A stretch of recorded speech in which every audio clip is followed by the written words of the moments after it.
Hey everyone, Wulf here again. So there's one more thing that I'd like to add to our talk about major and minor thirds. I had mentioned at the start of the video that these could be used as the building blocks of chords, and I meant that quite literally. So we can take those major and minor thirds shapes that we just learned and we can apply those towards building chords by stacking them one on top of the other, right? So for instance, we take a given root note and we do the minor third, right? And then we take that minor third note and then we do the major third of that. And then we put them all together.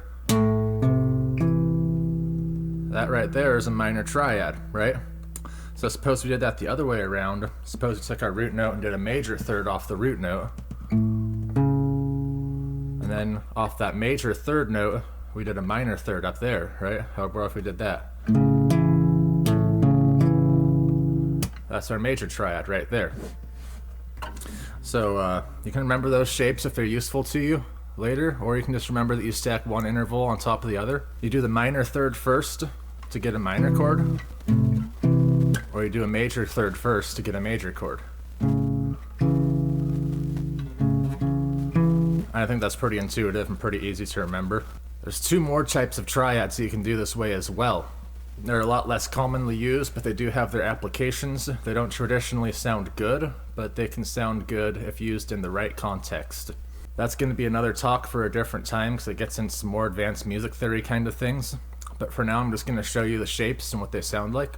So the first type is an augmented triad. And you build an augmented triad by taking a major third and a major third of the major third, right? So you, just like we stacked the thirds on top of each other before to come up with the minor and the major chords, now we're doing a major and another major on top of each other, and it sounds ugly, right? But you see, this kind of sound does have its purpose. Think about when you're watching a film score, especially something with lots of orchestral work. Think like old-time cartoons, back when everything was orchestrated and there wasn't a lot of dialogue or anything. Like most of the storytelling was done through the music. Whenever something dramatic or jarring would happen, you would hear that kind of augmented harmony going on. The other type that we'd use in that case is the diminished triad, and I'm sure you've probably already guessed by now, but a diminished triad is where you take the minor third and then you add a minor third on top of the minor third. That's a really hard chord shape to play all by itself. There's other fingerings for it, of course, but I just wanted to show you using the same fingering shapes that I showed you in the rest of the lesson about thirds, since it's familiar and I want to prove this point that they can stack on top of each other to make new chords, right? So if you wanted to do an open shape like that, it'd be pretty easy to go on 4-2 open.